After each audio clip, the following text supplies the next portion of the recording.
कहानी एक ऐसे लड़के के बारे में है जो कि अपने माता पिता से बहुत ही ज्यादा प्यार करता था। लेकिन एक दिन उसके सामने ही कुछ डीमंस आके उसके माता पिता को मार देते हैं और तब वो डिसाइड करता है कि वो बहुत ही ज्यादा स्ट्रांग बनेगा, इतना ज्यादा स्ट्रांग बनेगा कि इस दुनिया से वो सारे डीमंस को मार सके।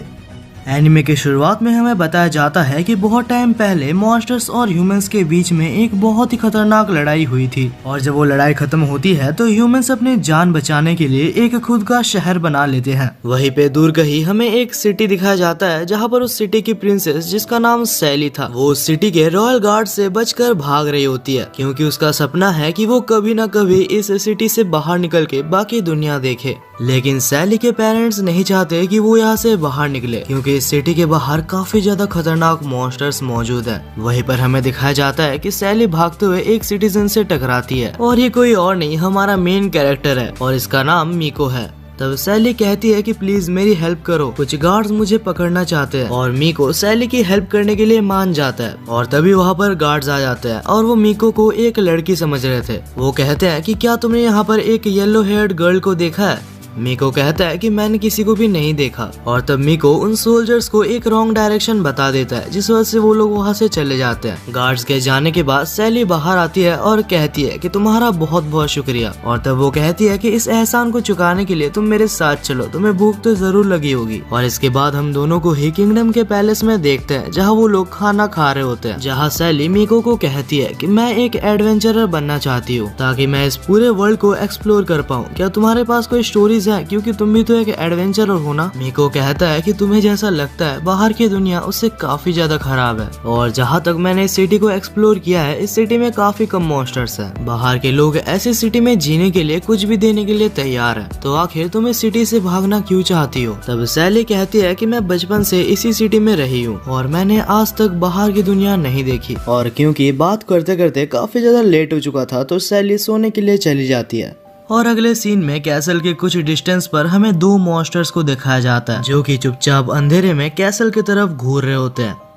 अब हमें अगले सुबह दिखाया जाता है जहाँ पर सैली मीको को खोजते हुए उसके रूम में जाती है और जैसे ही सैली मीको के रूम में एंटर करती है तो वही देख के शॉक थी कि मीको एक लड़का है। उसे इतने देर तक लग रहा था कि मीको एक लड़की है क्योंकि उसके इतने बड़े बड़े बाल है। और इसके बाद मीको उसको अपने सारे एडवेंचर्स के बारे में सैली को बताता है और मीको की इन सारी कहानी को सुनने के बाद सैली कहती है कि मैं जरूर अभी इस शहर से बाहर निकलूंगी और एक एडवेंचर में जाऊंगी। वैसे एक मिनट, मेरे पास एक आइडिया है, क्यों ना मीको मैं तुम्हारे साथ ही तुम्हारे एडवेंचर में चलूं? तब मीको थोड़ा सा सीरियस हो जाता है और कहता है कि तुम मेरे साथ मेरे एडवेंचर में आना चाहती हो, लेकिन मैं जो एडवेंचर करता हूँ वो काफी ज्यादा डेंजरस है और ऐसा भी हो सकता है कि तुम 1 घंटे के अंदर ही मारी जाओ। और मारे जाने की बात को सुनकर शैली बिल्कुल ही चुप हो जाती है और कहती है कि ठीक है, मैं तुम्हारे साथ नहीं जाऊंगी। लेकिन तब मीको वहाँ से जाते हुए कहता है कि मैं बस मजाक कर रहा हूँ। अगले सीन में हमें सैली के फादर यानी कि प्रिंस को दिखाया जाता है और जब प्रिंस बैठे हुए थे तब प्रिंस से मिलने के लिए वहाँ पर एक मॉन्स्टर आता है और ये वही मॉन्स्टर है जो कि कल रात को हमें छत पर दिखाया गया था। तब वो मॉन्स्टर प्रिंस से कहता है कि मैं तुम्हारे साथ लड़ाई नहीं चाहता, मैं यहाँ पर एक सौदा करने के लिए आया हूँ और मेरा सौदा ये है कि तुम हर रोज हमको 30 ह्यूमन बॉडीज दो और बदले में हम तुम्हारी सिटी में किसी को भी हार्म नहीं करेंगे। और ये सुन के वहाँ पर मौजूद सारे गार्ड्स काफी ज्यादा गुस्सा हो जाते हैं और उसके ऊपर स्वॉर्ड रख देते हैं। लेकिन तब वो मॉन्स्टर सारे गार्ड में से एक गार्ड को मार देता है और ये कहते हुए चला जाता है कि प्रिंस अच्छे से सोच के बताना क्योंकि ये ऑफर मैं बार बार नहीं देने वाला। अब ये सब होने के बाद अगले सीन में हम मीको और सैली को देखते हैं जो कि वहाँ से जा रहे थे और जब वो मॉन्स्टर वहाँ से नीचे गुजरता है तो वो मीको को देखता है और मीको को देख के उसे काफी ज्यादा डर लगता है। उसको देखते साथ ही वो किंगडम से बहुत ही जल्दी भाग जाता है। लेकिन वहीं पर हमारे मीको ने भी उस मॉन्स्टर को देख लिया होता है। अगले सीन में हम प्रिंस को देखते हैं जो कि सैली को बुलाता है और कहता है कि अभी बिल्कुल भी बाहर मत निकलना। और इससे पहले कि सैली कुछ बोल पाती बाहर से बहुत सारे आवाजें आने लगती है और जैसे ही वो लोग बाहर देखते हैं तो वो लोग देखते हैं कि बाहर बहुत सारे मॉन्स्टर्स हैं।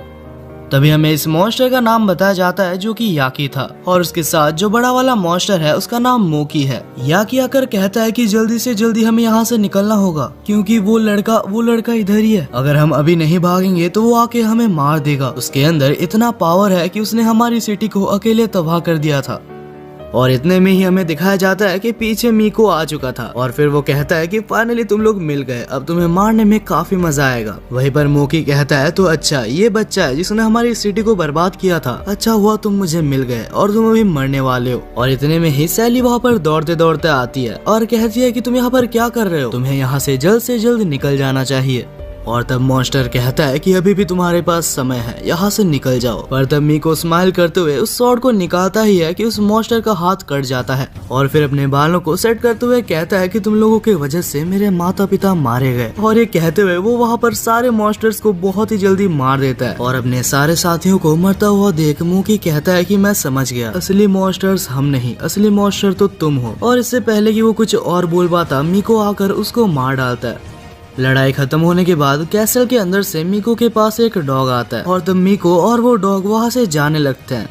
वहीं पर सैली को कुछ भी समझ नहीं आता कि आखिर अब यहाँ पर क्या हुआ। वो मीको को रोकने की कोशिश करती है लेकिन जैसे ही वो आगे बढ़ती है तो मॉन्स्टर्स की मरी हुई बॉडी को देख के वो आगे नहीं बढ़ पाती।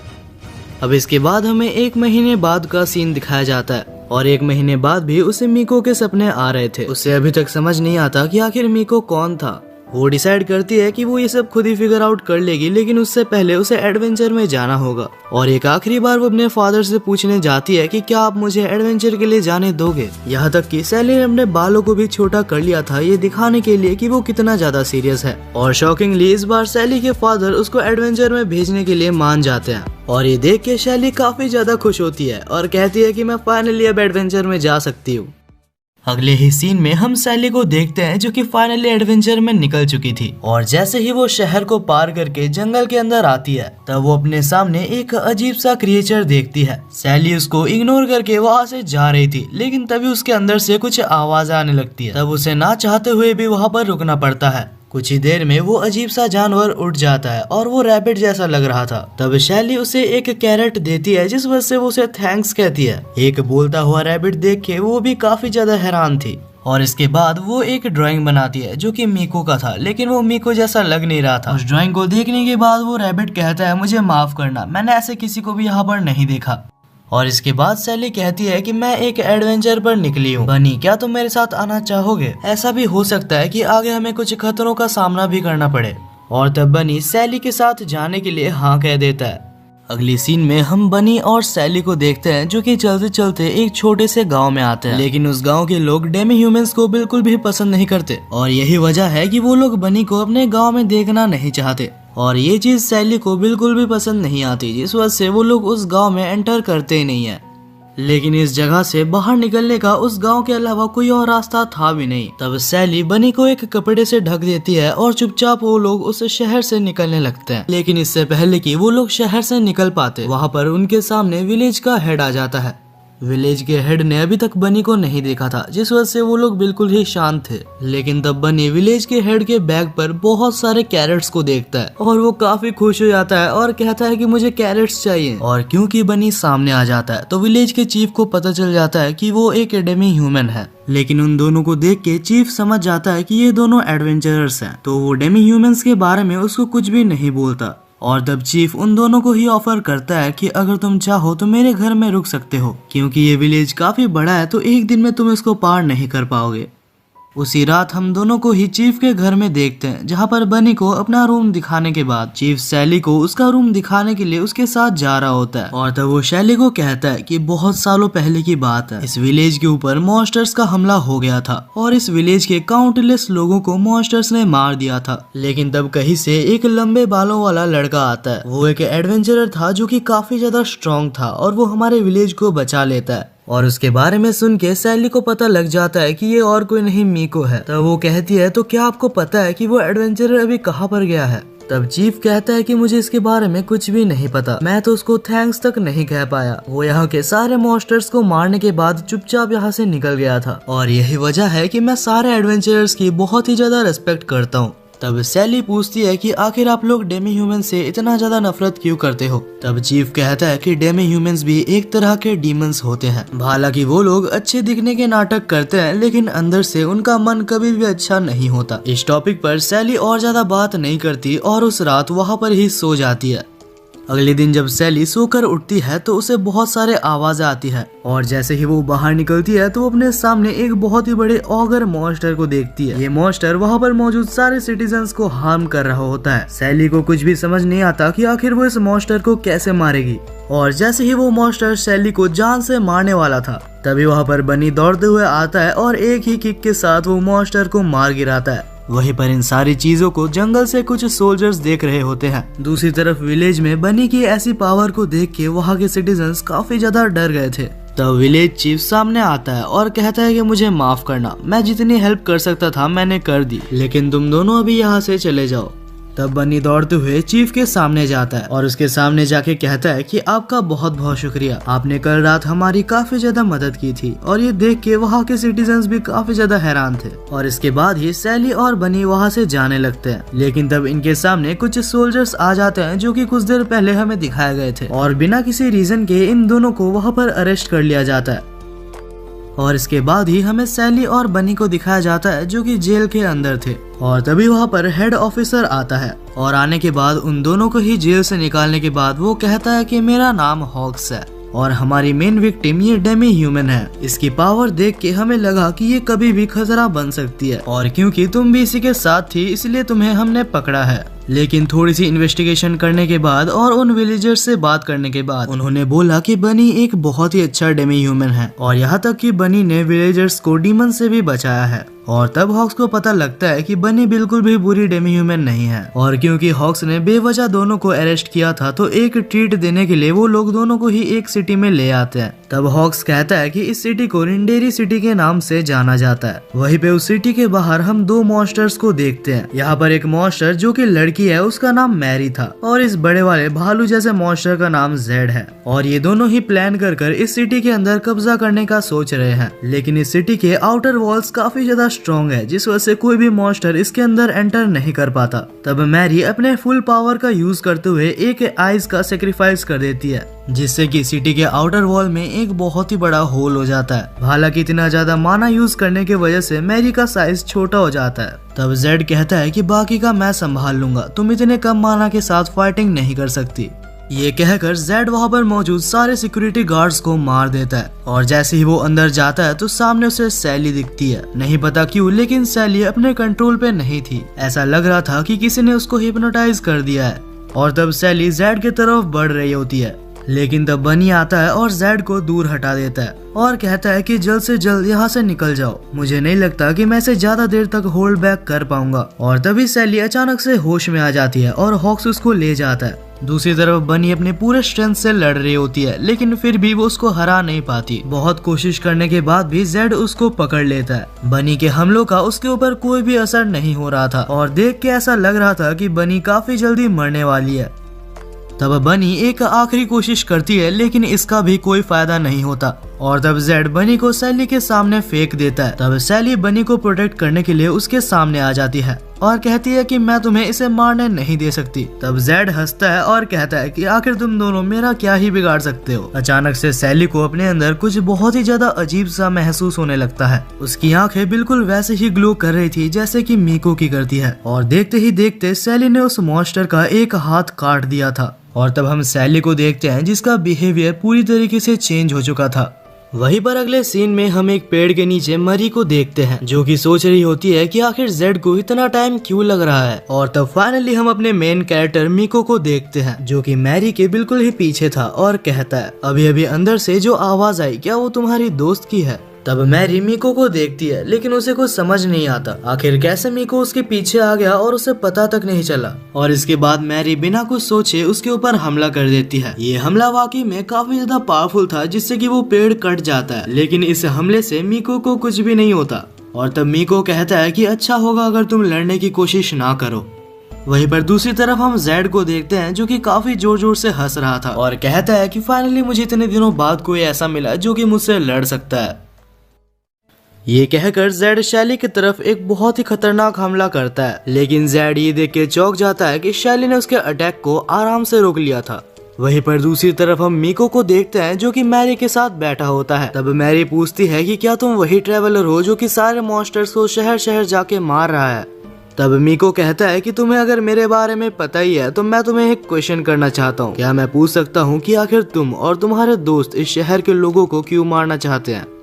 तब मैरी कहती है कि इन सब के पीछे बस एक ही रीजन है। इंसानों ने लड़ने के बाद अपना अपना किंगडम बना लिया और चैन से रहते हैं, लेकिन उन्होंने कभी भी हम जैसे मॉन्स्टर्स यानी कि ऑगर्स के बारे में नहीं सोचा। हम इंसानों के ऊपर हमला बस इसलिए करते हैं क्योंकि हमारे पास रहने की जगह तक नहीं है।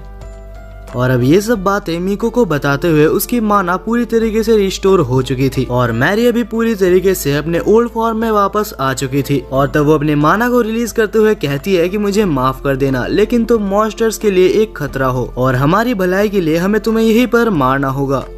तब मीको कहता है कि तो तुम मुझे मारना चाहती हो। मुझे लगा था कि पहली बार मुझे कोई अच्छा मॉन्स्टर मिला है, लेकिन कोई बात नहीं, अगर तुम मुझे मारना ही चाहती हो तो ट्राई करके देख लो। वहीं पर दूसरी तरफ जेड ने भी ये सेम स्टोरी सैली को भी बताई थी और तब जेड अपना सबसे ज्यादा स्ट्रॉन्गेस्ट हमला यूज करता है, ये कहकर कि तुम्हें मारना काफी ज्यादा इम्पोर्टेंट है। वो हमला इतना ज्यादा स्ट्रॉन्ग था कि वो बिल्कुल कैसल को तोड़ते हुए बाहर आता है और वो हमला इतना ज्यादा पावरफुल था कि मैरी का ध्यान भटक जाता है और टाइम देखकर मीको उसके ऊपर हमला कर देता है, हालांकि वो बस उसकी परछाई थी। तब मैरी कहती है कि तुम मेरे पीछे पड़े हो, लेकिन क्या तुम अपने दोस्तों को नहीं बचाना? मुझे नहीं लगता कि जेड से वो लोग ऐसे ही जीत पाएंगे। तब मीको कहता है कि मैं कोई हीरो नहीं हूँ कि मैं सबको बचाते फिरूं। इस दुनिया में मेरा बस एक ही गोल है और वो है कि सारे डीमन ऑगर्स को मारना। और ये कहने के बाद मीको एक मैजिक करता है जिससे कि मैरी के सारे ऑगर आइज डिस्ट्रॉय हो जाते हैं। वहीं पर दूसरी तरफ सैली जेड को हरा देती है, हालांकि उसको हराने के बाद वो बेहोश हो जाती है, लेकिन सैली ने बनी को प्रोटेक्ट कर लिया था। दूसरी तरफ मैरी कहती है कि अगर मैंने अपने सबसे ज्यादा स्ट्रॉन्गेस्ट हमले को यूज किया तो तुम मारे जाओगे। तब मीको कहता है कि अच्छा ऐसी बात है। तब मीको कहता है कि मैं तुम्हें एक चांस देता हूँ, तुम एक बार अपना हमला करो और मैं यहाँ से नहीं हिलूंगा। और तब मैरी अपना सबसे ज्यादा स्ट्रॉन्गेस्ट हमला करती है। ये वही हमला है जो कि उसने सबसे पहले किया था और उसे लगा था कि इससे मीको मारा जाएगा, लेकिन मीको को एक खरोच तक नहीं आती और इस हमले को यूज करके मैरी की पूरी माना खत्म हो चुकी थी और उसे पता था कि वो अभी यहाँ पर मरने वाली है। मीको उसके पास जाता है, तब मैरी पूछती है कि आखिर तुम्हारा नाम क्या है? तब मीको उसको अपना नाम बताता है और उसकी ऑगर आई को डिस्ट्रॉय कर देता है। नहीं पता क्यों, लेकिन मीको उसको जान से नहीं मारता। कुछ देर बाद वहाँ पर मीको का डॉग आता है और कहता है कि मीको क्या तुम इसे नहीं मारने वाले? तब मीको कहता है कि कभी मैं भी इसी की तरह हुआ करता था और क्योंकि मैंने इसकी सारी पावर ड्रेन कर लिया तो हम इसको जिंदा छोड़ सकते हैं। और तब डॉग कहता है कि क्या आप अपने स्पिरिट से नहीं मिलने वाले? मीको कहता है कि मुझे लगता है कि इस वक्त उससे मिलना बिल्कुल भी सही नहीं होगा। और यहाँ पर ये दोनों ही सैली की बात कर रहे थे और इसका मतलब ये है कि इससे पहले जब वो दोनों मिले थे तब मीको का एक छोटा सा हिस्सा सैली के अंदर चला गया था और यही वजह है कि शैली के अंदर एक ऐसी पावर डेवलप हो गई। उसी शाम को एक पेड़ के पास में एक अजीब सा आदमी दिखाया जाता है और वो कहता है कि फाइनली मुझे वो मिल गया। वहीं पर दूसरी तरफ जब शैली को होश आता है तब वो पूछती है कि आखिर उस मॉन्स्टर ऑगर का क्या हुआ? तब हॉक्स उसे उसका स्वॉर्ड देता है और उसे बोलता है कि आखिर तुमने तो उसे मारा था। और ये सुन के शैली को समझ नहीं आता कि आखिर इतने बड़े मॉन्स्टर को उसने कैसे मारा।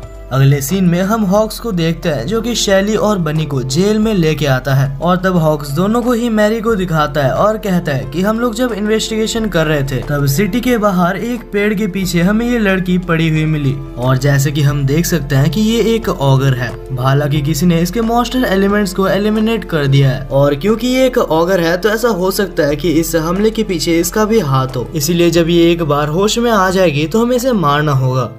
तब शैली कहती है कि जब तक इसे होश नहीं आता तब तक मैं इसके साथ ही रहूंगी। तब हॉक्स कहता है कि सावधान रहना और वहाँ से चला जाता है।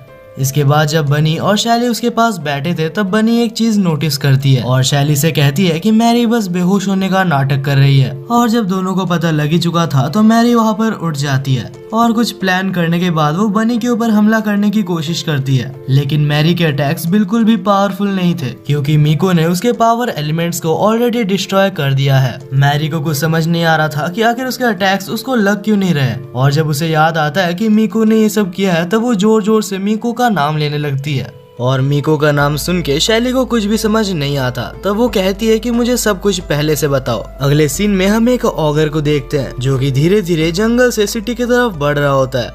वहीं पर दूसरी साइड हम देखते हैं कि मैरी ने सब कुछ शैली को बता दिया होता है। और जब शैली को मिको के द्वारा किए गए सारे काम का पता लग जाता है तब वो बहुत ही ज्यादा खुश होती है और कहती है कि अब तुम हमारे जैसे ही एक नॉर्मल इंसान हो और कुछ भी करके तुम्हें हमें मरने से बचाना होगा।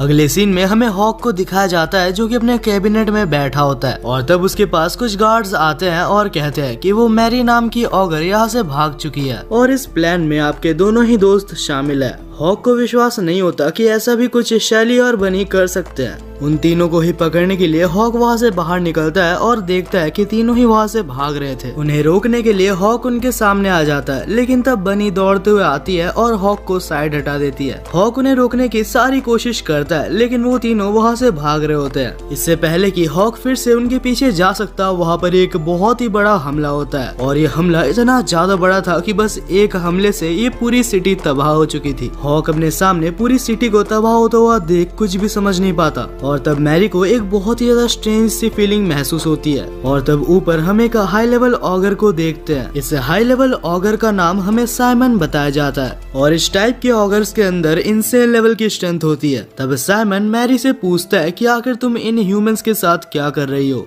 तब साइमन नोटिस करता है कि मैरी के पास कोई भी पावर्स नहीं है। वो कहता है कि अगर तुम किसी बैटल में हार गई थी और तुम्हारे पास अभी पावर्स नहीं है, इसका मतलब कि तुम एक ह्यूमन हो और तुम्हारा जिंदा रहना ना रहना सेम चीज है, तो इनके साथ यहाँ पर तुम्हें भी मरना होगा। तब अचानक से मैरी नीचे बैठ जाती है और कहती है कि आप जैसा कहेंगे मैं वैसा ही करने के लिए तैयार हूँ। लेकिन तब बीच में शैली आती है और कहती है कि तुम्हें ऐसा बोलने का हक नहीं है। मैरी को जिंदा रहना है या नहीं है वो तुम डिसाइड करने वाले कोई भी नहीं होते। इससे पहले कि मैरी और भी कुछ बोल पाती, साइमन उसके पीछे चला जाता है और उसके ऊपर अटैक करने ही वाला था। लेकिन अचानक से साइमन रुक जाता है क्योंकि मिराजी नाम के एक बंदे ने उसको रुकने के लिए कहा था और ये वही है जो कि कुछ देर पहले हमें शहर के ऊपर नजर रखते हुए दिखाया गया था।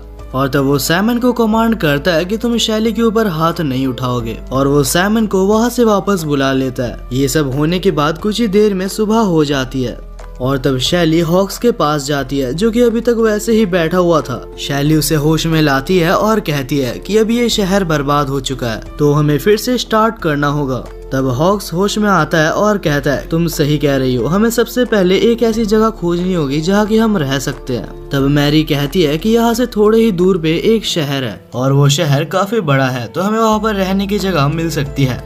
अगले सीन में हम सभी को उसी शहर में देखते हैं। हॉक्स कहता है कि सबसे पहले हमें एक रहने की जगह चाहिए और पूरा शहर ढूंढने पर उन्हें एक सस्ता होटल मिल जाता है। लेकिन उस होटल का ओनर भी उनको वहाँ पर रहने से मना कर रहा था क्योंकि ओनर को पता लग चुका था कि उनके साथ एक डेमी ह्यूमन है।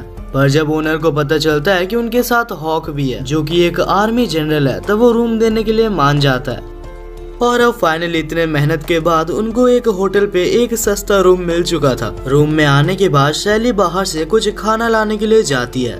वहीं पर हॉक काफी ज्यादा दुखी और बहुत ही ज्यादा डिप्रेस हो रहा था क्योंकि उसे बिल्कुल भी समझ नहीं आ रहा था कि आखिर वो भी क्या करेगा। तभी अचानक से हॉक के पास बनी आती है और कहती है कि चिंता मत करो, सब कुछ ठीक हो जाएगा। और बनी के मुंह से ये सारी बातें सुनने के बाद वो काफी ज्यादा मोटिवेटेड और बहुत ही अच्छा फील करने लगता है। कुछ ही देर में जब हॉक भी बाहर कुछ काम से जाने लगा था तब हम मैरी और बनी को देखते हैं। तब बनी कहती है कि जहाँ तक मुझे पता है तुम अभी एक इंसान हो तो तुम्हें भी अपना एक नया नाम मिलना चाहिए क्योंकि मैरी तो तुम्हारा ऑगर नेम है। और तब बनी कुछ देर सोचने के बाद मैरी का नया नाम कैरेट रखती है और मैरी को भी इस नाम से बिल्कुल भी प्रॉब्लम नहीं था, हालांकि उसको ये नाम पसंद आ रहा था।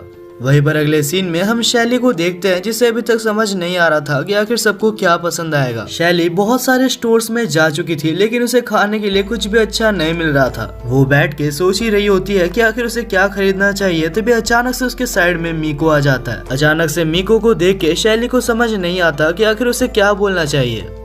लेकिन तब मीको कहता है कि फाइनली तुम एक एडवेंचरर बन चुकी हो, तो क्या तुम मुझे बताओगी कि आखिर तुमने अपने एडवेंचर से क्या क्या सीखा। तब शैली कहती है कि हाँ, मैंने काफी कुछ सीखा है और उनमें से सबसे ज्यादा बुरी चीज जो मुझे लगी वो ये है कि ह्यूमंस और डेमी ह्यूमंस कितना ज्यादा आपस में हेट करते हैं। ये सुन के मीको कुछ देर के लिए चुप हो जाता है और कुछ देर बाद पूछता है, अगर एक छोटे से बच्चे के माता पिता को उसी के सामने एक डेमी ह्यूमन मार दे तो आखिर तब तुम क्या करोगी। तब शैली कहती है कि अगर ऐसा कुछ हो तो मैं डेमी ह्यूमन से बहुत ही ज्यादा नफरत करूंगी। तब मीको कहता है कि अगर मैं उसके जगह होता तो मैं सारे डेमी ह्यूमंस को मार डालता। अगले सीन में हम मिराजी को देखते हैं जो कि शहर के एक कोने में खड़ा था और तभी वहाँ पर साइमन आता है जो कि आकर उससे पूछता है आखिर तुमने मुझे उस लड़की को मारने से मना क्यों किया था। तब मिराजी कहता है कि तुम्हें लगता है कि तुम उस लड़की से जीत सकते हो, लेकिन अगर तुम उस वक्त उससे लड़ते तो तुम बहुत ही बुरी तरीके से मारे जाते। साइमन कहता है कि आखिर तुम ये क्या कह रहे हो, वो बस एक ह्यूमन है। वहीं पर दूसरे सीन में हम सैली को देखते हैं जो कि मीको से माफी मांगती है और कहती है कि अगर मैंने कुछ बुरा कहा हो तो मुझे माफ करना, मैं तो बस ये इतना चाहती हूँ कि इस दुनिया में सारे स्पीसीज एक साथ रह सके। तब मीको कहता है कि क्या तुम्हें लगता है कि ये सब बहुत ही इजी काम है। शैली कहती है कि हालांकि ये इजी काम ना हो, लेकिन मैं बिना ट्राई किए हार नहीं मानने वाली। और तब शैली पूछती है कि मीको क्या तुम मेरे साथ चलोगे, लेकिन तब मीको कहता है कि मुझे अकेले ट्रैवल करने में बहुत ही ज्यादा मजा आता है, तो मुझे माफ करना, लेकिन मैं तुम्हारे इस ऑफर को एक्सेप्ट नहीं कर सकता। और आखिर में कुछ देर बात करने के बाद मीको वहाँ से जाने लगता है। आखिर में मीको कहता है कि चिंता मत करो, हम फिर से जरूर मिलेंगे।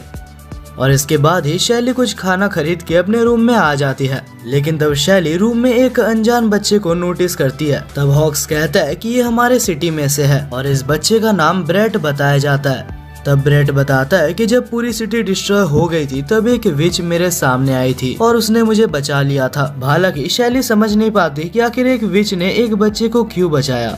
वहीं पर दूसरी तरफ हमें मैरी को दिखाया जाता है जो कि मिराजी के कहने पर उससे मिलने आई थी। तब मिराजी कहता है कि मैं तुम्हें अभी तक एक ऑगर मानता हूँ और अगर तुम अभी तक सच में एक मॉन्स्टर हो तो मैं तुम्हें कुछ चीजें बोलूंगा जो तुम्हें करनी होगी। तब मिराजी मैरी को शैली के ऊपर नजर रखने के लिए कहता है और ये भी कहता है कि अगर तुम चाहो तो अपने ऑगर आइज से उसके ऊपर नजर रख सकती हो, इससे तुम्हें पता लग जाएगा कि आखिर उसके पास कितनी पावर है।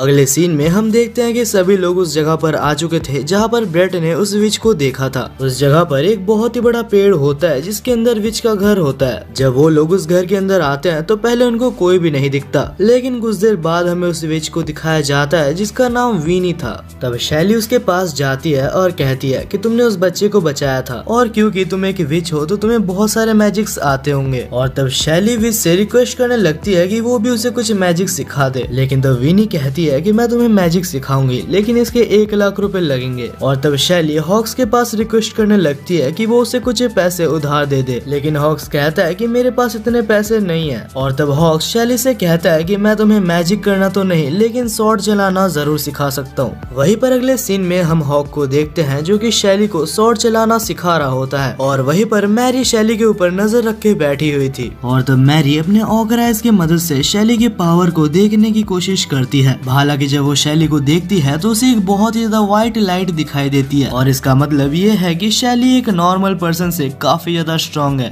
अब हॉक और शैली को ट्रेनिंग करते करते शाम हो चुकी थी और क्योंकि वो लोग अभी एक जंगल में थे तो उन्हें समझ नहीं आता कि आखिर वो लोग रात को कहाँ पे रुकेंगे। और तभी वहाँ पर विच आती है और कहती है कि अगर तुम चाहो तो मेरी जगह पे रुक सकते हो और अगर तुम पैसे नहीं देना चाहते तो बस रूम को साफ कर देना। वहीं पर अगले सीन में हम बनी को देखते हैं जो कि विच के पास आती है और हमें पता चलता है कि बनी और विच पहले के पुराने दोस्त हैं, जहां विच ने बनी के लिए एक हैमर टाइप का वेपन बनाया था। तब बनी उस वेपन के लिए विच को शुक्रिया अदा करती है और फिर वो कहती है कि अगर हो सके तो शैली को मैजिक जरूर सिखाना। और क्योंकि वो दोनों ही पुराने दोस्त है तो विच इस काम के लिए मान जाती है। हालांकि वो बोलती है कि मैं ये काम फ्री में नहीं कर रही, तुम जब इसके बाद मुझसे मिलोगी तो मैं तुमसे बहुत सारे पैसे लेने वाली हूँ। अब अगली सुबह विनी ने सबको बाहर बुलाया होता है और जब शैली को पता चलता है कि विनी उसको मैजिक सिखाने वाली है तब शैली काफी ज्यादा खुश होती है और विनी का शुक्रिया अदा करने लगती है। पर तब विनी कहती है कि रुक जाओ, इतना खुश मत हो, कोई भी मैजिक सीखने से पहले मैं तुम्हारे पोटेंशियल को देखना चाहती हूँ। और तब विनी शैली को बनी के साथ लड़ने के लिए कहती है, लेकिन शैली बनी के साथ लड़ने से मना कर देती है। तब विनी कहती है कि अगर तुम्हें मैजिक सीखना है तो जो मैं बोल रही हूँ तुम्हें वो करना ही होगा। दूसरी तरफ मैरी जब ये सब सुनती है तो उसे अंदाजा हो जाता है कहीं ना कहीं विनी को भी पता है कि शैली कोई नॉर्मल पर्सन नहीं है। वहीं पर शैली बनी के साथ एक नॉर्मल ट्रेनिंग कर रही होती है और जब बनी के साथ उसका ट्रेनिंग खत्म हो जाता है तो वो हॉक्स के साथ स्वॉर्ड फाइटिंग करती है। तब हॉक्स कहता है कि क्योंकि तुम एक बिगिनर हो तो मैं तुम्हारे ऊपर हाथों का इस्तेमाल नहीं करूंगा। तब हमें कुछ टाइम पहले का सीन दिखाया जाता है जहाँ पर विनी और हॉक बात कर रहे होते हैं और विनी उसे बता रही होती है कि आखिर कैसे शैली ने उस जेड मॉन्स्टर को हराया था। तब हॉक कहता है कि अगर शैली के पास सच में एक ऐसी पावर है तो उसे कोई भी नहीं हरा सकता। वहीं पर प्रेजेंट में हम देखते हैं कि शैली बहुत ही बुरी तरीके से हार चुकी थी और शैली कहती है कि तुमने कहा था कि तुम हाथ का यूज नहीं करोगे। तब हॉक कहता है कि हाँ, मैंने हाथ का यूज नहीं किया, मैंने तुम्हें पैर से हराया है। इसी टॉपिक पे जब वो लोग झगड़ रहे होते हैं तब विनी उनको देख के बहुत ही खुश होती है, क्योंकि विनी हॉक के अंदर उसके ग्रैंडफादर को देख रही होती है। उसे याद आता है कि कैसे वो पहले हॉक के ग्रैंडफादर के साथ ट्रेनिंग किया करती थी। और तभी विनी देखती है कि उसके पास एल्फ क्लैन के लीडर और विजार्ड क्लैन के लीडर आते हैं। वो दोनों यहाँ पर इसलिए आए थे ताकि विनी के किए गए मैजिक कास्ट को वो लोग जंगल से हटा सके। तब विनी पूछती है कि आखिर तुम्हें मैजिक बैरियर को क्यों हटाना है। तब वो दोनों कहते हैं कि हम अपने क्लैन को शिफ्ट कर रहे हैं और रिसेंटली वहाँ पर एक बहुत ही बड़ा मॉन्स्टर देखने के लिए मिला है और यहाँ से जाने से पहले हम उस मॉन्स्टर को मारना चाहते हैं। अब इसके अगले दिन हमें दिखाया जाता है कि विनी ने फॉरेस्ट के ऊपर से अपना बैरियर को हटा दिया था और इस मॉन्स्टर ऑगर को हराने के लिए उन्होंने एक प्लान बनाया होता है और प्लान के हिसाब से लिजर्ड क्लैन पहले फॉरेस्ट के अंदर जाएंगे और उस मॉन्स्टर को शहर की तरफ बढ़ने से रोकने का उनका काम है। लेकिन तब हॉक कहता है कि ये प्लान बिल्कुल बेवकूफी है, क्योंकि लिजर्ड्स दूर तक नहीं देख सकते तो फॉरेस्ट के अंदर उन्हें बहुत ही बड़ा डिसएडवांटेज है और अगर लिजर्ड्स अकेले लड़ने गए तो वो लोग बेवजह मारे जाएंगे। ये बात शैली और हॉक दोनों ही एल्फ क्लैन के लीडर को कहते हैं। तब एल्फ क्लैन का लीडर कहता है कि मुझे पता है कि ये हो सकता है, लेकिन ये हम दोनों क्लैन्स ने मिलकर डिसाइड किया है और असलियत में अगर वो मॉन्स्टर मारा जाए और साथ ही कुछ लिजर्ड्स भी मारे जाए तो इससे हमारे एल्फ क्लैन को कोई भी फर्क नहीं पड़ेगा। और एल्फ क्लैन के लीडर की ऐसी बातें सुन के शैली आगे कुछ भी नहीं बोलती। तभी अचानक से जंगल के अंदर से एक ऑगर आता है जो कि बिल्कुल ही इंसान की तरह दिख रहा था। हालांकि ये वो ऑगर नहीं है जिनसे कि ये सब लड़ने आए हैं। वो आते साथ ही शैली के ऊपर अपने बालों की मदद से हमला कर देती है। हालांकि बनी ने अपने हैमर की मदद से उसके अटैक को रोक लिया था। तब हमें इस ऑगर का नाम बताया जाता है जो कि हात्सुमी था। दूसरी साइड विनी को ये सारी चीजें अजीब लगी रही होती है कि वहाँ पर एक बहुत ही बड़ा अर्थक्वेक आता है और तभी वो मेन ऑगर जंगल से बाहर आ जाता है और सभी लोग ये देख के काफी हैरान थे कि ये ऑगर एक बहुत ही बड़ा पेड़ जैसे लग रहा है। तब विनी सबको कहती है कि इसके लुक्स पे मत जाना, मैं इसको रोकूंगी तब तक तुम सभी यहाँ से भाग जाओ। लेकिन तब शैली कहती है कि ऐसा नहीं हो सकता, ये काम काफी ज्यादा खतरनाक है और इससे तुम्हारी जान भी जा सकती है। और तभी हमें पता चलता है कि ये सारा ही प्लान मिराजी और साइमन का था, जिससे कि वो लोग दोनों ही क्लैन और साथ ही में शैली को खत्म कर सके। उस पेड़ जैसे दिखने वाले ऑगर और हात्सुमी को इसी ने समन किया होता है। तब साइमन कहता है कि मैंने बहुत दिन से किसी इंसान को नहीं खाया और किस्मत भी इतनी ज्यादा अच्छी है कि सामने से मीको जा रहा होता है। मीको को देखते साथ ही साइमन उसके ऊपर हमला कर देता है, लेकिन अगले ही सेकंड उसका गर्दन कटा हुआ होता है और ये देख के मिराजी काफी ज्यादा चौंक गया था। और तब मीको हंसते हुए कहता है कि ऐसे पीछे से हमला नहीं करते। वहीं पर अगले सीन में हम ऑगर को देखते हैं जो कि काफी ज्यादा गुस्सा था, क्योंकि विनी ने उसको इतने सालों से अपने मैजिक के अंदर कैद करके रखा था। लेकिन तब हम देखते हैं कि उनका प्लान चेंज होता है और अब प्लान में वो दोनों ही क्लैन एक साथ लड़ने वाले थे और क्योंकि दोनों ही क्लैन मिलजुल के काम कर रहे थे तो ये देख के शैली काफी ज्यादा खुश थी। और तभी हमें इस मेन ऑगर का नाम बताया जाता है जो कि यूकी है। यूकी तब हंसता है और कहता है तुम्हें लगता है कि तुम लोग एक साथ काम कर सकते हो। लिजर्ड क्लैन और एल्फ क्लैन की लड़ाई सदियों से चलती आ रही है और अचानक से कोई भी इतनी बड़ी लड़ाई को खत्म नहीं कर सकता।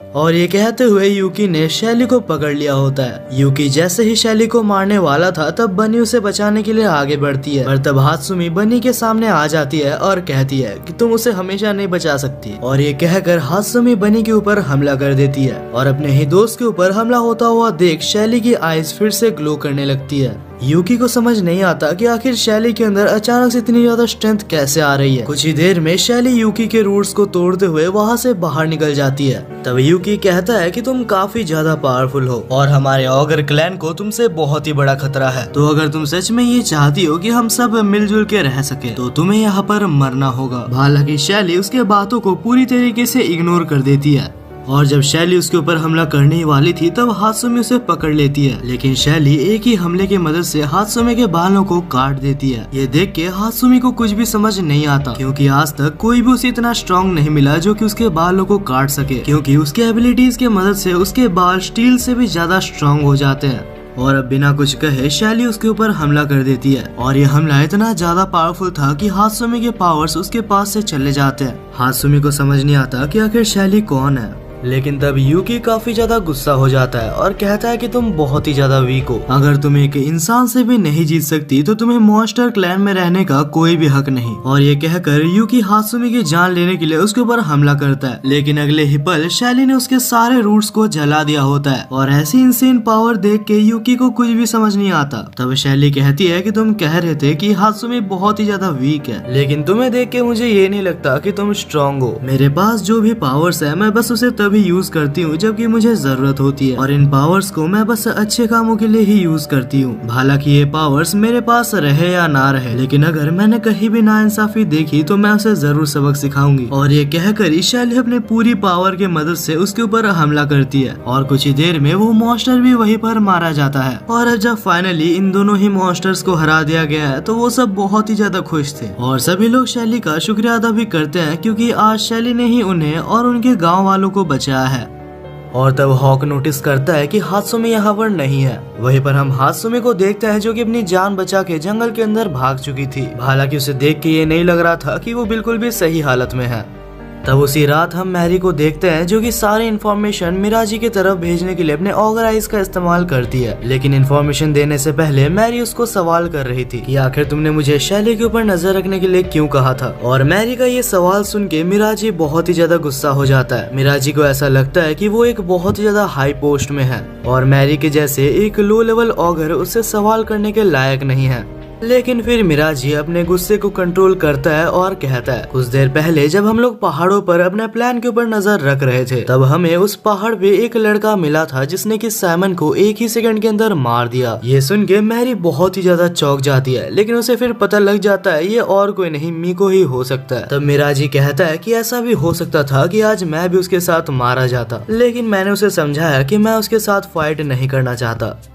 अब इसके बाद ही हमें अगले सुबह दिखाया जाता है जहाँ शैली नींद से उठती है और जब वो विनी के घर जाती है तब वो हॉक को एल्फ और लिजर्ड क्लैन के लीडर के साथ बैठा हुआ बात करते हुए देखती है। और तब हॉक कहता है कि शैली तुम्हारे लिए एक गुड न्यूज है, एल्फ और लिजर्ड क्लैन के लीडर अभी दोस्त बन चुके हैं और वो लोग एक साथ काम करने के बारे में बात कर रहे हैं। और ये सुन के शैली बहुत ज्यादा खुश हो जाती है क्योंकि उसका ड्रीम यही था कि सब एक साथ काम करे। हालांकि ये खुशी ज्यादा देर तक नहीं थी क्योंकि इसी वक्त शैली को अभी विनी के घर से निकलना होगा, क्योंकि शैली को रियलाइज हो चुका था कि वो जहाँ भी जा रही है उसके पीछे बहुत सारे ऑगर्स उसका पीछा कर रहे हैं और प्रोबेबली वो लोग यही जानना चाहते हैं कि आखिर शैली के पास इतना स्ट्रेंथ कहाँ से आ रहा है।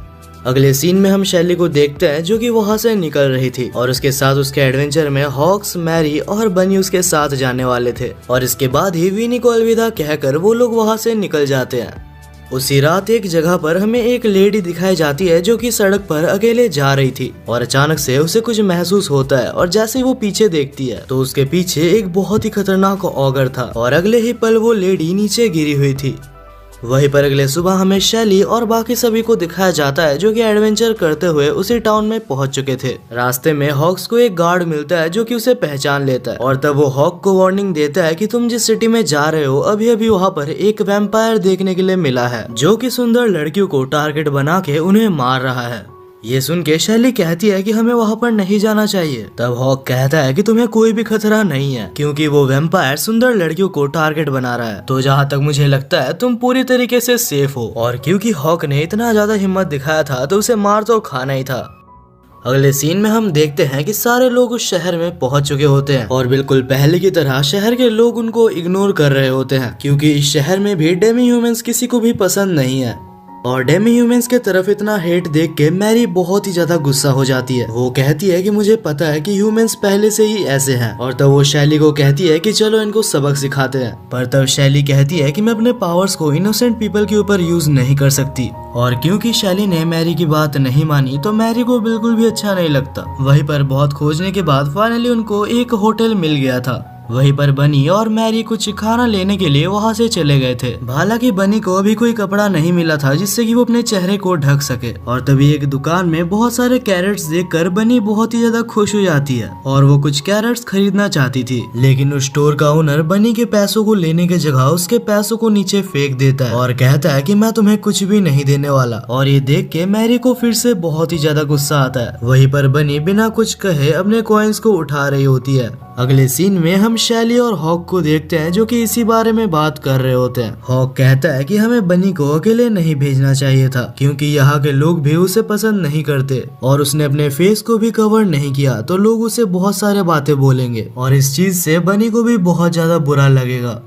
वहीं पर हम देखते हैं कि शाम होने वाली थी और बनी और मैरी एक जगह पर बैठे होते हैं। बहुत ही मुश्किल से एक दूसरी दुकान से बनी ने एक गाजर खरीदा था। तब मैरी बोलती है कि हमें उन्हें सबक सिखाना चाहिए था और तब वो पूछती है कि आखिर तुम्हें बुरा क्यों नहीं लगता जब लोग तुम्हारे बारे में बहुत ही बुरी बातें करते हैं, हालांकि तुमने कुछ भी नहीं किया। तब बनी कहती है कि शैली से मिलने से पहले मुझे भी बहुत ही ज्यादा बुरा लगता था, लेकिन इस वक्त लोग मेरे बारे में क्या कहते हैं मुझे उससे कोई भी फर्क नहीं पड़ता क्योंकि मुझे जब से शैली मिली है मेरी जिंदगी पूरी तरीके से बदल गई है और शैली चाहती है कि सारे ह्यूमंस, मॉन्स्टर्स और डेमी ह्यूमंस एक साथ रह सके और इसीलिए मैं भी कभी ह्यूमंस को हार्म नहीं करूंगी। बनी की ऐसे बातों को सुनकर मैरी को और भी ज्यादा गुस्सा आ जाता है और तब मैरी वहाँ से जाने लगती है और वहाँ से जाते वक्त मैरी कुछ लोगों को सुनती है जो कि बनी के बारे में बुरा भला कह रहे होते हैं और तब मैरी को याद आता है कि इस शहर में एक वैम्पायर भी घूम रहा है। तब मैरी अपने ऑगर आइज की मदद से उस वैम्पायर के लोकेशन को एक्सेस करती है। कुछ ही देर में मैरी उसके पास पहुंच जाती है और उससे कहती है तुम्हारे प्लान को अंजाम देने में मैं तुम्हारी हेल्प करूंगी, लेकिन उसके बदले में तुम्हें मेरा एक काम करना होगा। और तब वो बनी के बारे में उसे सारी चीजें कह देता है और मैरी ने शैली के बारे में भी उसको कहा था। शैली के बारे में सुनकर ऑगर वैम्पायर कहता है अगर सच में शैली जैसा कोई जिंदा है तो हमें सबसे पहले उसे मारना चाहिए। पर तब मैरी कहती है कि नहीं, तुम उसे नहीं मारोगे। तब वैम्पायर कहता है कि अगर आज हमने उसे नहीं मारा तो कल वो हमें मार देगी और धीरे धीरे वैम्पायर मैरी को शैली को मारने के लिए भी मना लेता है। लेकिन तभी हमें पता चलता है कि ये सारी ही बातें बनी पीछे से सुन रही होती है, लेकिन फिर भी बनी ऐसा नाटक करती है कि उसने कुछ भी नहीं सुना और तब वो मैरी को कहती है कि चलो रात हो गई है और हमें वापस जाना चाहिए। पर तब बनी को देख के वैम्पायर उसके सामने जाता है और कहता है कि हमारी बात अभी खत्म नहीं हुई। लेकिन तब बनी को पता चल जाता है कि वैम्पायर के इंटेंशंस बिल्कुल भी सही नहीं है और टाइम वेस्ट ना करते हुए बनी उसके ऊपर हमला कर देती है। लेकिन बनी ये देख के चौंक जाती है कि उसके हमले का वैम्पायर पर थोड़ा सा भी असर नहीं होता और तब वैम्पायर बनी को पकड़ लेता है और इस बार वैम्पायर अपना स्पेशल मूव बनी के ऊपर करने वाला था। लेकिन इससे पहले कि वैम्पायर उसके ऊपर हमला कर पाता, बनी की पूरी ऊपर बॉडी अचानक से ब्लास्ट कर जाती है और उसी टाइम पे मैरी और बनी को खोजते हुए शैली भी वहीं पर आ चुकी थी और अपने सामने बनी को इतनी बुरी हालत में देख के उसे कुछ भी समझ नहीं आता। शैली की पावर्स खुद ब खुद जाग गई थी और वो सीधा जाती है और वैम्पायर के ऊपर हमला कर देती है, लेकिन बहुत ही मुश्किल से वैम्पायर उस हमले से बच गया था। तब वैम्पायर ने अपने पूरी स्ट्रेंथ का यूज कर मैरी को एक जगह पर रोक दिया था और तब वो शैली को बाइट करने ही वाला था कि पीछे से मैरी उसके ऊपर हमला कर देती है, जिससे कि शैली आजाद हो जाती है। तब सीन चेंज होता है और हम बनी को हेवन में देखते हैं, जहाँ बनी को समझ नहीं आता कि आखिर मैं यहाँ पर कैसे आ गई। तब बनी के पास एक एंजल आती है और कहती है कि आखिर तुम भूल कैसे सकती हो, तुम इससे पहले भी एक बार यहाँ पर आ चुकी हो। तब बनी कहती है कि क्या एक आखिरी बार के लिए आप मेरे को अर्थ पर भेज सकते हो। इस बार मेरा वापस जाना बहुत ही ज्यादा इम्पोर्टेंट है क्योंकि मेरे दोस्त मुसीबत में है और मुझे उनकी हेल्प करनी होगी।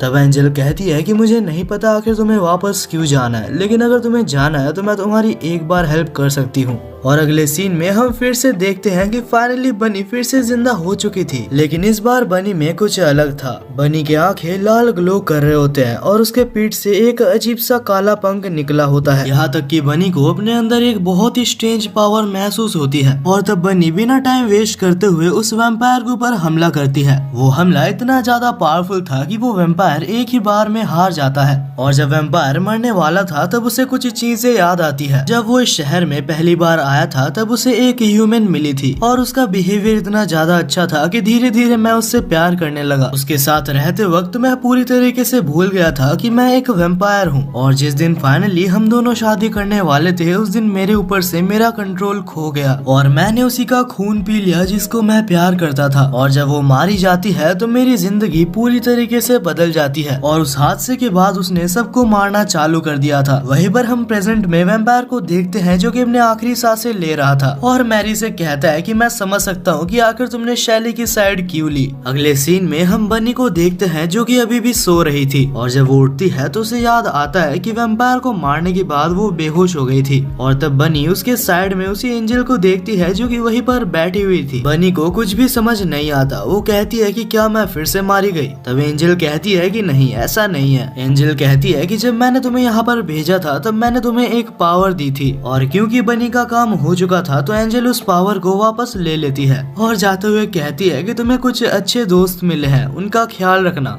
बाद में हम हॉक्स को देखते हैं जो कि बनी को देखने आया था और ये देखकर बनी अपने नॉर्मल फॉर्म में वापस आ चुकी है। वो काफी खुश था। अगले सीन में हम एंजल को देखते हैं जो कि अभी भी उसी शहर में थी और तब एंजल उसी वैम्पायर के सोल को देखती है और वैम्पायर की सोल खड़े होकर अपने ही बॉडी को देख रही थी जो कि लोग जला रहे थे और वहाँ खड़े लोग वैम्पायर के बारे में बुरा भला बोल रहे होते हैं क्योंकि आखिर वैम्पायर ने बहुत से लोगों को मारा है। तब एंजल वहाँ पर आती है और वैम्पायर के सोल से पूछती है कि क्या तुम खुश हो। तब वैम्पायर कहता है कि आखिर मैं दुखी कैसे हो सकता हूँ, मुझे काफी सारी चीजें सीखने के लिए मिली है और साथ ही मैंने ये भी जाना कि हर ह्यूमन बुरा नहीं होता। इस दुनिया में कुछ वैसे ह्यूमंस भी होते होंगे जिनसे मैं प्यार करता था। और ये कहते हुए वैम्पायर की सोल वहाँ से गायब हो जाती है।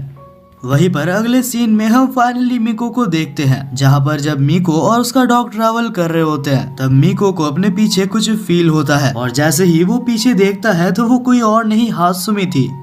अगले सीन में हम मीको को देखते हैं जो कि खाना बना रहा होता है और वो थोड़ा सा खाना उसे भी देता है और इससे पहले कि मीको उससे कोई सवाल करता हात्सुमी उसे झूठ कहती है और कहती है कि मुझे अपने नाम के अलावा कुछ भी याद नहीं। लेकिन जब रात को हात्सुमी सो रही होती है तब मीको को पता चल जाता है कि हात्सुमी एक ऑगर है और तब वो हंसता है और कहता है मुझे पता था कि ऑगर्स कभी भी सच नहीं बोलते। और जैसे ही मीको हात्सुमी को मारने वाला था तब उसका डॉग उसे रोक लेता है। तब मीको उसे गुस्से से पूछता है कि आखिर तुम मुझे क्यों रोक रहे हो। तब डॉग कहता है कि मैं तुम्हें उसे मारने से मना नहीं कर रहा, लेकिन किसी को भी सोते हुए मारना हमारे रूल्स के खिलाफ है। तब मीको थोड़ा सा शांत होता है और कहता है कि अच्छा हुआ तुमने मुझे रोक लिया। और मीको अपने डॉग से माफी भी मांगता है क्योंकि वो उसके ऊपर बेकार में चिल्ला रहा था।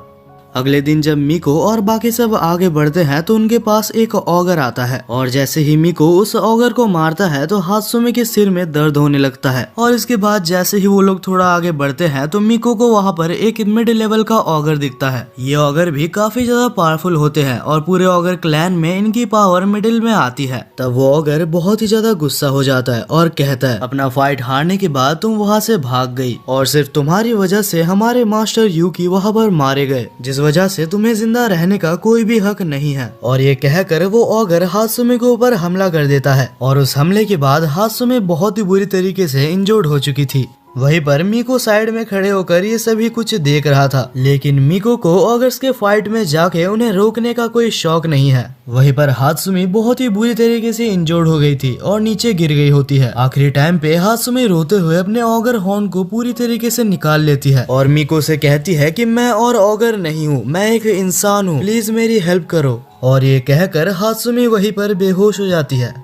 वहीं पर अगले सीन में हम हात्सुमी को देखते हैं जो जैसे ही होश में आती है तो उसके सामने उसे मीको दिखता है और तब हात्सुमी खुश होकर पूछती है कि क्या तुमने मुझे बचाया। मीको कहता है कि हाँ मैंने ही तुम्हें बचाया था क्योंकि तुमने कहा कि तुम एक ऑगर नहीं हो। हालांकि मैंने उस मॉन्स्टर को नहीं मारा क्योंकि अगर मैं उसे मारने के लिए रुकता तो तुम मारी जा सकती थी, क्योंकि उस ऑगर के अटैक के बाद तुम्हारा बहुत ज्यादा ब्लड लॉस भी हो गया था। हात्सुमी बहुत ही ज्यादा खुश होती है और पूछती है कि क्या जब मैं ठीक हो जाऊंगी तब मैं तुम्हारे साथ तुम्हारे एडवेंचर में जा सकती हूँ। मीको कहता है कि क्यों नहीं, तुम भी मेरे साथ चल सकती हो। आखिर जब मैंने तुम्हें बचाया है तो मैं तुम्हें मरने के लिए नहीं छोड़ सकता। ये सुनकर हात्सुमी काफी ज्यादा खुश होती है और मीको की तारीफ करते हुए कहती है कि तुम बहुत ही अच्छे हो।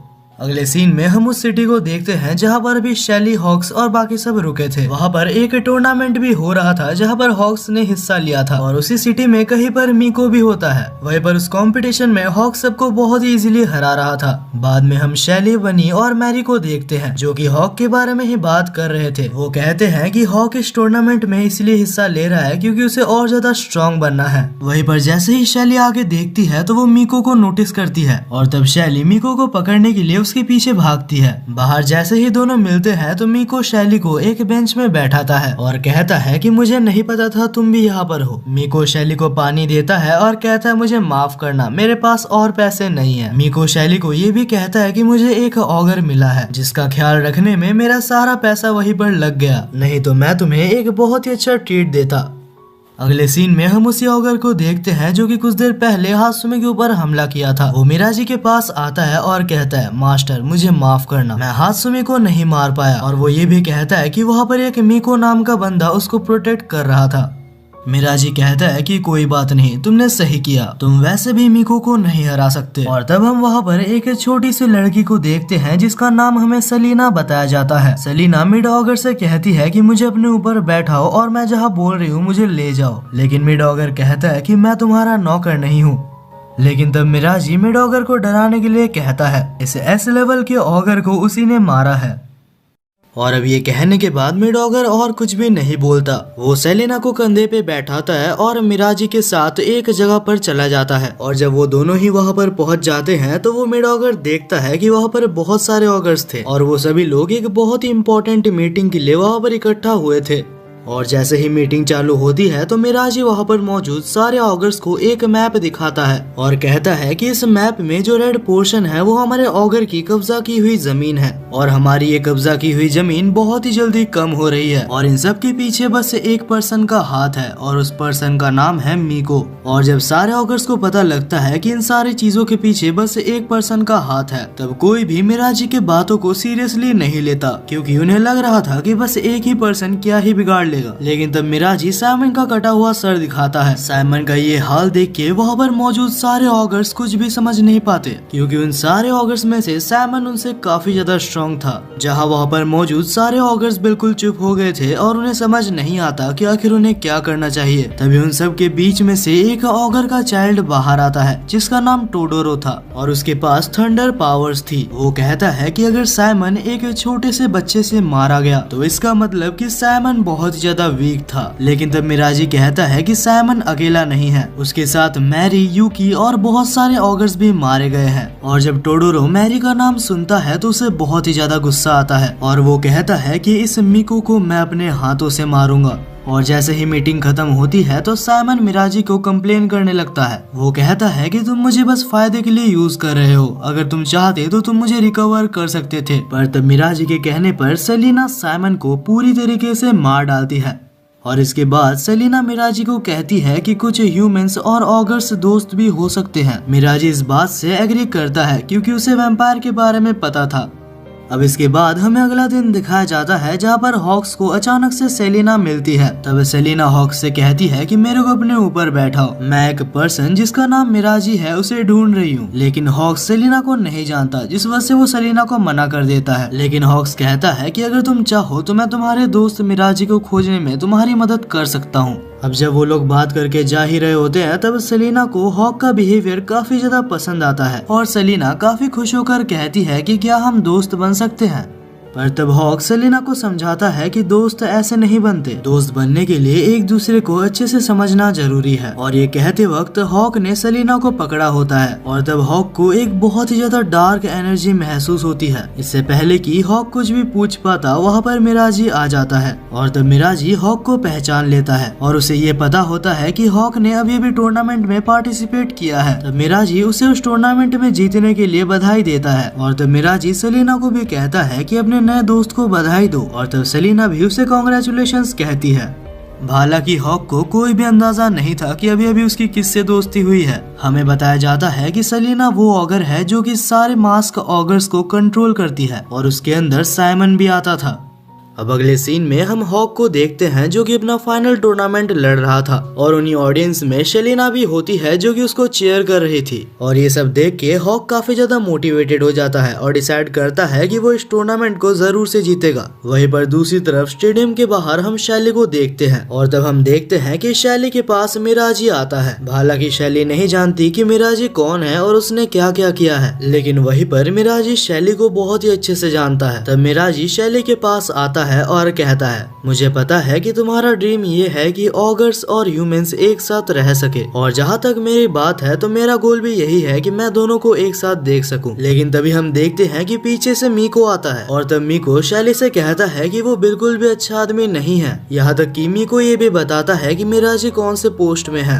तब मिराजी शैली से कहता है कि अगर मैं एक अपर पोस्ट पे हूँ तो उससे क्या प्रॉब्लम है, आखिर मैं भी एक ऑगर हूँ और मैं भी चाहता हूँ कि ह्यूमंस और ऑगर्स एक साथ रह सके।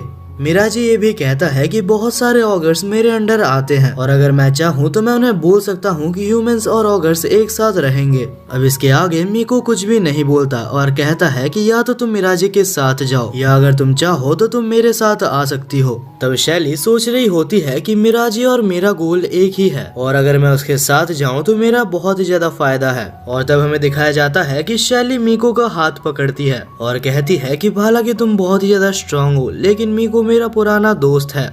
वहीं पर ये देख के कि शैली ने मीको को चुना है, मीको को भरोसा नहीं होता और तब मीको कुछ भी नहीं बोलता और वहाँ से दौड़ते हुए चला जाता है। तब पीछे से मिराजी कहता है कि अब तुम्हारा फैसला मैं सुन चुका हूँ और मुझे पता है कि तुमने जो भी फैसला किया है तुमने बहुत ही सोच समझ के किया होगा। हालांकि सिचुएशन को देखते हुए मुझे लगता है कि इस वक्त तुम्हें मीको के पास जाना चाहिए।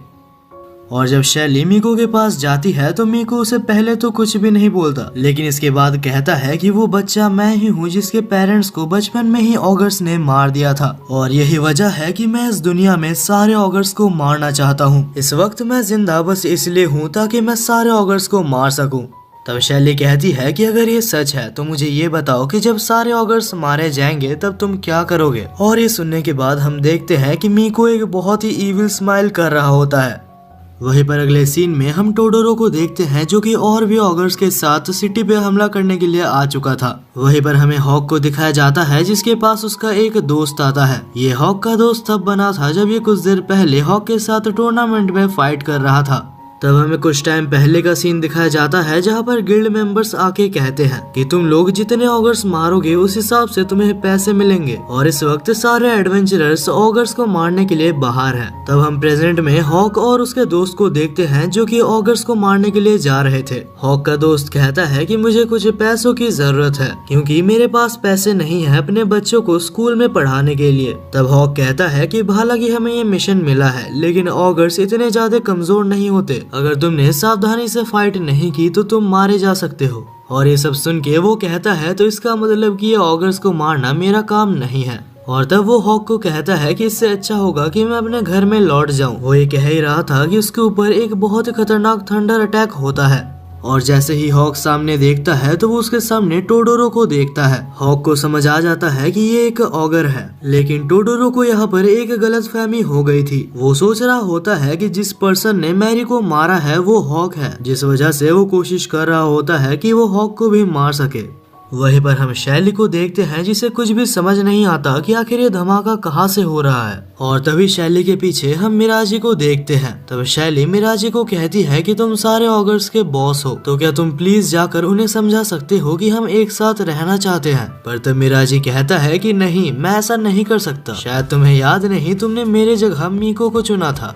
वहीं पर अगले सीन में हम हॉक को देखते हैं जो कि अभी भी टोडोरो से लड़ रहा होता है और हॉक बहुत ही मुश्किल से टोडोरो के सेकंड हमले को ब्लॉक करने में कामयाब होता है। लेकिन तब हम हॉक को देखते हैं जो कि कुछ सोचता है और एक पतले से गली में भाग जाता है। टोडोरो को लगता है कि हॉक उससे बच के भाग रहा है और जैसे ही टोडोरो उसका पीछा करता है तो अचानक से हॉक बाहर निकलता है और उसको मार के उसे बेहोश कर देता है और कहता है कि आखिर ये स्ट्रांग है लेकिन है तो एक बच्चा ही। वहीं पर हम मीको को भी देखते हैं जिसके सामने एक ऑगर का बच्चा था। तब मीको स्वॉर्ड निकाल के उस बच्चे को मारने ही वाला था लेकिन अचानक से मीको बेहोश हो जाता है। उसी शहर पे कहीं पर हम मैरी और बनी को देखते हैं जो कि शैली को खोज रहे होते हैं। वहीं पर मिराजी शैली से बोलता है कि अगर तुम्हें इस शहर को बचाना है तो तुम्हें अपने पावर्स का यूज करना चाहिए। अगले सीन में हम एक ऑगर को देखते हैं जिसका नाम सिंको था। वहीं पर हमें दिखाया जाता है कि सिंको एक जगह पर बैठ के कुछ सोच रहा होता है। तभी मैरी उसके पास आती है और उससे पूछती है कि आखिर तुम लोग इस शहर के ऊपर हमला क्यों कर रहे हो। तब सिंको कहता है कि ये सारे ही हमारे बॉस मिराजी के ऑर्डर्स हैं। और तभी अचानक से सिंको को बहुत ही ज्यादा गुस्सा आने लगता है। वो कहता है कि आखिर तुम हारने के बाद ह्यूमंस का साथ कैसे दे सकती हो, तुम्हारे वजह से ये सारी फाइट हो रही है, तुमने हमारे ऑगर ऑगर क्लैन को धोखा दिया, जिस वजह से मैं आज तुम्हें यहीं पर मारने वाला हूँ। वहीं पर अगले सीन में हम टोडोरो को देखते हैं जिसे फिर से होश आ चुका था और इस वक्त वो बहुत ही ज्यादा गुस्सा होता है। वो कहता है कि मुझे पता था कि ह्यूमंस ऐसे ही होते हैं और यही वजह है कि इस सिटी में रहने वाले सारे ह्यूमंस को अभी मैं मारने वाला हूँ। वहीं पर दूसरी तरफ शैली को समझ नहीं आता कि आखिर उसके पावर्स एक्टिवेट क्यों नहीं हो रहे। तब शैली मिराजी के ऊपर हमला करती है ताकि वो अपने पावर्स को एक्टिवेट कर सके, लेकिन इतना कुछ करने के बाद भी शैली के पावर्स एक्टिवेट नहीं होते। वहीं पर दूसरी तरफ हम मैरी को देखते हैं जो कि अभी भी सिंको से लड़ रही थी। सिंको एक बहुत ही ज्यादा पावरफुल ऑगर है जिसको कि खुद मिराजी ने क्रिएट किया है और यही वजह है कि बहुत कोशिश करने के बाद भी मैरी उससे जीत नहीं पाती।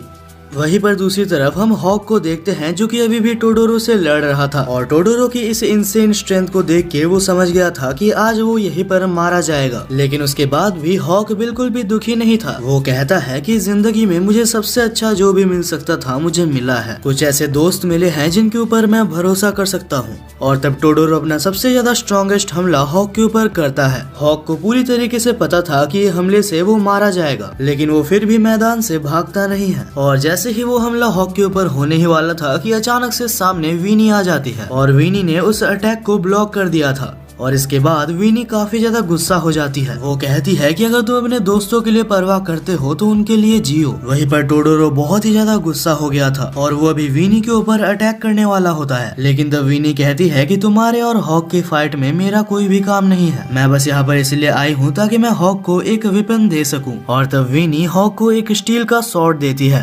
हालांकि हॉक को पता नहीं होता, लेकिन ये सॉर्ड कोई ऐसी वैसी सॉर्ड नहीं है, ये एक बहुत ही पुरानी होली वेपन है जो कि किसी को भी 2 हिस्सों में काट सकती है। और तब वीनी वहीं पर ऊपर बैठ जाती है और कहती है मेरा काम यहीं पर खत्म होता है और अगर तुम सच में अपने ग्रैंडफादर जैसे हो तो तुम यहाँ से बच सकते हो।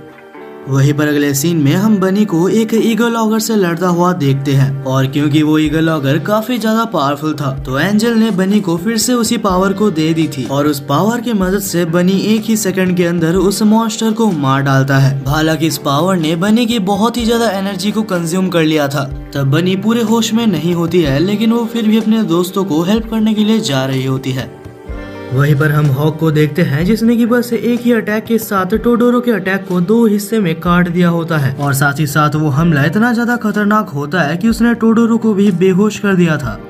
अगले सीन में हम टोडोरो को हॉस्पिटल में देखते हैं और जैसे ही टोडोरो को होश आता है तो उसके सामने मैरी थी और मैरी को जिंदा देखकर टोडोरो को पहले तो कुछ भी समझ नहीं आता, लेकिन फिर टोडोरो बहुत ही खुश हो जाता है और रोने लगता है। अगले सीन में हम शैली, मैरी और साथ ही में टोडोरो को देखते हैं जो कि सब बाहर थे और जब टोडोरो वहां से जाने वाला था तब मैरी पूछती है कि क्या तुम हमारे टीम में आना चाहोगे, लेकिन टोडोरो मना कर देता है और कहता है कि मैं कभी भी ह्यूमंस का साथ नहीं दे सकता। अगले सीन में हम टोडोरो को देखते हैं जो कि जब वहां से चला जाता है तो वो मिराजी के पास जाता है और वो मिराजी से बहुत ही गुस्से से पूछता है कि आखिर तुमने मुझे झूठ क्यों बोला कि मैरी मारी गई है।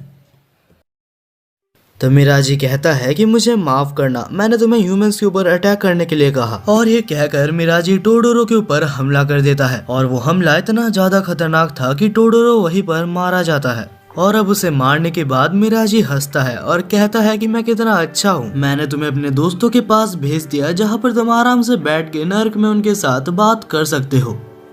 अगले सीन में हमें शैली और बाकी सभी को दिखाया जाता है जो कि अभी एक नई कंट्री की तरफ जा रहे थे। अब इसके बाद हमें बहुत सालों पहले का एक सीन दिखाया जाता है जहाँ पर हम हीको नाम के एक लड़के को देखते हैं और ये पास्ट की स्टोरी कहीं ना कहीं मीको के पावर से जुड़ी हुई है। हमें बताया जाता है कि हीको के पेरेंट्स ने उसे बचपन में ही छोड़ दिया था और जब हीको बड़ा हो जाता है तो अपने पेरेंट्स को ढूंढने के लिए एक एडवेंचर में निकलता है और जब वो एक एडवेंचर में जाता है तो उसे एक डॉग भी मिलता है जो कि उसका पीछा कर रहा था, क्योंकि कुछ टाइम पहले हीको ने उसे थोड़ा सा खाना दिया था। कुछ टाइम बाद हीको को पता चलता है कि वो डॉग बात कर सकता है और इससे पहले हीको ने किसी भी जानवर को बात करते हुए नहीं देखा और हीको ये चीज को देख के काफी ज्यादा शॉक था। हालांकि तभी उसके सामने उसे उसके ही गाँव पे एक बहुत ही बड़ा ऑगर देखने के लिए मिलता है और जब हीको वहाँ पर जाता है तो वो देखता है कि वो ऑगर वहाँ पर मौजूद सारे लोगों को मार रहा होता है, हीको उस ऑगर के सामने आ जाता है और उसे रोकने के लिए उससे लड़ने की कोशिश करता है, लेकिन हीको को लगता है कि वो इसे नहीं हरा पाएगा, जिस वजह से वो कांप रहा होता है। और जब वो ऑगर हीको के पास आके उसके ऊपर अटैक करता है तो हीको उसे एक ही हाथ से रोक लेता है। ये देखकर कि हीको की स्ट्रेंथ इतनी ज्यादा है कि वो एक ऑगर से मुकाबला कर सकता है, उसके अंदर फिर से जोश आ जाता है और तब हीको की आंखें वैसे ही ग्लो करने लगती है जैसे कि मीको की करती थी। हीको के अंदर भी बहुत ही ज्यादा इंसेन लेवल की स्ट्रेंथ आ जाती है और वो वहाँ पर मौजूद सारे ऑगर्स को मारने लगता है और इसके बाद धीरे धीरे हीको को सारे लोग जानने लगते हैं। अब इसके कुछ टाइम बाद हमें दिखाया जाता है कि हीको अपने डॉग के साथ एक एडवेंचर में निकलता है अपने पेरेंट्स को खोजने के लिए। हालांकि एडवेंचर करते करते वो काफी ज्यादा स्ट्रॉन्ग बन चुका था, यहाँ तक कि हीको को एक ऑगर का आइलैंड भी दिखता है जिसे वो पूरी तरीके से खत्म कर देता है। और अब इतना ज्यादा एडवेंचर्स करने के बाद और इतने सारे ऑगर्स को मारने के बाद उसके पेरेंट्स को खोजने की इच्छा पूरी तरीके से उसके अंदर मर चुकी थी। तब हीको डिसाइड करता है कि वो और एडवेंचर नहीं करेगा और वो एक गाँव में एक अपना घर ले लेता है जहाँ वो आराम से रहने लगता है। अब इसके बाद हीको आराम से अपनी जिंदगी काट रहा था कि अचानक से एक दिन हीको के पास एक ऑगर आता है और वो रोते हुए कहता है कि हीको प्लीज मेरे बच्चे को बचा लो। और तब वो ऑगर हीको को पूरी स्टोरी बताता है। वो बताता है कि कैसे मैं एक ऑगर हूँ और मुझे एक ह्यूमन लेडी से प्यार हो गया, लेकिन ये ऑगर अपने ऑगर इंटेंशंस को काबू नहीं कर पाता और ये ऑगर तब अपने ही वाइफ को मार के खा लेता है। और जब वहाँ के विलेजर्स को पता चलता है कि एक ऑगर ने ऐसा किया है तब वो इसके ऊपर बहुत ही ज्यादा गुस्सा हो जाते हैं। वो विलेजर्स इतने ज्यादा गुस्सा थे कि उस बच्चे को उन्होंने एक पेड़ से बांध दिया था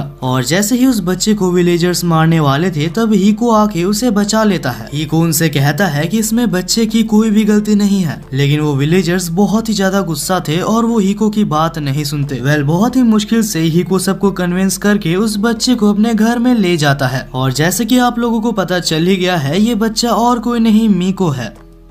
वहीं पर अगले सीन में हम दोनों को ही हीको के घर में बैठा हुआ देखते हैं जहां मीको को लगता है कि उसके वजह से उसके माता पिता मारे गए और इस सिचुएशन को देख के हीको कहता है कि नहीं मैंने तुम्हारे माता पिता को मारा है और अगर तुम्हें गुस्सा आ रहा है तो तुम मुझे मार सकते हो। तब मीको भी बहुत ही ज्यादा गुस्सा हो जाता है और वही पड़े स्वॉर्ड से वो हीको के ऊपर हमला भी करता है, लेकिन तब हीको कहता है कि अगर तुम्हें मुझे मारना है और अपने माता पिता का रिवेंज लेना है तो तुम्हें बहुत ही ज्यादा स्ट्रॉन्ग बनना पड़ेगा और जब तक तुम स्ट्रॉन्ग नहीं बन जाते कि तुम मुझे मार पाओ तब तक मैं तुम्हें स्ट्रॉन्ग बनाने की जिम्मेदारी लेता हूँ।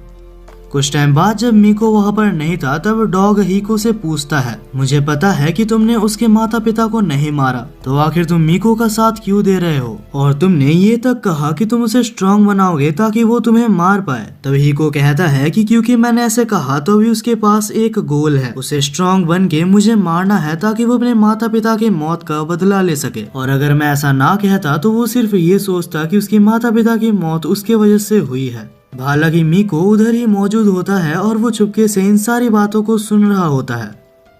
अब अगले सुबह से ही हीको मीको को वो सारी ट्रेनिंग देता है जिससे कि वो स्ट्रॉन्ग बन सके और महीनों तक साथ रहने के बाद हीको और मीको बिल्कुल एक फैमिली की तरह बन गए थे। और क्योंकि इतना कुछ होने के बाद भी मीको ने कभी भी हीको को अपना असली नाम नहीं बताया था तो हीको भी उसे उसका असली नाम नहीं पूछता और उसका नाम मीको रखता है।